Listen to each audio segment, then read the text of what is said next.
Meaning of hardbitten. Hardbitten. Hardbitten. Hardbitten. Hardbitten. The word hardbitten describes someone who is tough, stoic, and unemotional due to having experienced difficult or challenging situations. This person may have a hardened exterior and seem unapproachable or unsympathetic.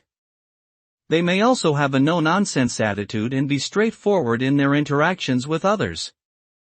This word can also describe something that is difficult to chew or break, such as hard-bitten candy or a piece of tough meat. Overall, hard-bitten suggests resilience and durability in the face of adversity.